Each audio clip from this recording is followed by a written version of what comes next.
Blake felt the knot form in his stomach as he peered into the closet. That couldn't be possible. Was it all based on a lie? His mind raced with questions as his pulse quickened to that of an Olympic runner. Blake felt betrayed. She was the woman he wanted to spend the rest of his life with. He just thought that if she cheated on him, he would ever feel this pain. But she hadn't. In his mind, what she'd done was worse. At that moment, as Blake looked in the closet, he could only hope that his attempts to fight the urge to vomit would be successful. Blake Ruff had never been very lucky when it came to love. He was looking for something other than an affair. While his friends were looking for a casual connection every night, he wanted something more. He wanted something special that would make him happy for the rest of his life. Blake had a lot of bad relationships that didn't work out. He thought of giving up love entirely, but one day his life changed instantly. Blake knew that from that day on, he would be a changed man. In 2003, he saw her in a Bible study. Lori Erica Kennedy. He immediately fell in love with her and wanted to spend every waking moment of his life with her. If he saw her smile even for a second, it would make his day and leave butterflies in his stomach. After careful consideration, Blake decided it was time to stop staring and ask her. She agreed to an appointment. Lori was a shy woman who came from Arizona, while Blake was part of a wealthy Texas family. Lori was shy and didn't know anyone yet. In Blake's mind, she was the ideal woman for him. He would soon find out that wasn't the case. It was clear that Lori had an eventful past and didn't want to talk about it. After both of her parents passed away, she had no inheritance left because her father had lost everything as a stockbroker. Blake respected her wishes, but his family didn't. They examined him with questions about her. Blake wasn't too concerned about the questions, but he should have been a little more curious than his family. Although Blake's family was reluctant to have Lori as part of the family, the couple married in 2004 and moved away from their family. They went to Leonard, Texas, where they had a baby girl in 2008. Lori changed after that. She was very protective of her daughter and didn't even let Blake's mother stop her. From the outside, the marriage seemed fine, but Blake's family was worried about him, and they felt like something was wrong. Something was wrong with Lori. She even began to look very carefully at Ruff's family history while telling nothing about her own. Tensions between Blake's family and his wife were at their highest. This in turn made their marriage very difficult. When Lori Blake said that his family could no longer visit their daughter, he felt that he couldn't just sit back and relax.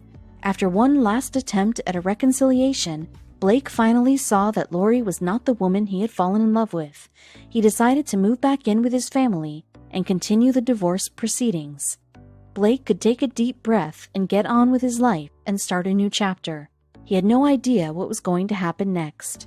After living with his family for a few weeks again, Blake felt fine again. With his family by his side, nothing could get him, right? Then one day he got some terrible news that he couldn't believe. His ex-wife Lori had died. Blake couldn't believe it. He fell to his knees and cried out of fear. He thought this was the worst thing he could feel. He didn't know what was coming. After a month of grief, Blake drove back to her house and had to sort her things. He was busy sorting her wardrobe when he felt a feeling run down his spine. He found that he was right to move back in with his family. His wife had hidden something from him.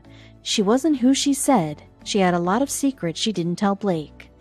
Blake didn't like sorting her things in the house they'd recently bought together. There were many happy and sad memories on the walls. But then Blake stumbled across a trunk that was sealed in the back of Lori's closet. Blake had seen it before. He just forgot. Lori had always told him how important it was for her to keep her privacy. As a husband in love, Blake never looked, but now he had to open the trunk.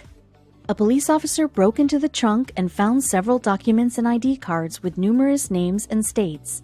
Blake saw a birth certificate for a woman with a name Blake had never heard of. The name change would have been when Lori was 17 years old. Blake didn't understand. It was confusing for him. He felt his pulse start to rise. He had to find the truth, and he had to find it quickly. The document revealed that Becky Sue Turner legally changed her name to Lori Erica Kennedy in 1988. But digging a little over this strange tragedy revealed something even stranger.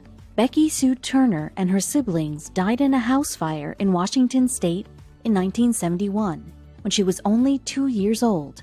What was the truth? Authorities and experts claimed Lori Ruff was now Jane Doe, and investigators began to solve the strange riddle of this mysterious woman's life. The only thing that was clear was that Becky Sue was born in a different state from her. Lori had obviously made extreme efforts to keep her true identity a secret, but there were still hundreds of questions Blake needed answers to. Research also found that as Lori Erica Kennedy, she received a state ID and social security card in Idaho and received her GED and a degree in business administration from the University of Texas. When investigators searched her fingerprints and face in databases, they were at a loss and found no matches. Though it was linked to a few missing women, none of them led anywhere. Investigators thought they would never know the truth, but 6 years later, this mind-boggling and bizarre case was finally about to be cracked. It wasn't until genealogist Colleen Fitzpatrick found out about Lori's bizarre case in 2013 and took a saliva sample from Lori's daughter to find a DNA connection. The tension was high as Colleen and investigators waited for the results, and finally, a few days later, she was introduced to many distant relatives around the world. The closest was Michael Cassidy, who lived in Pennsylvania. Colleen informed the man and jumped on a plane to interview Michael's relatives, finally wanting to reveal the truth, right?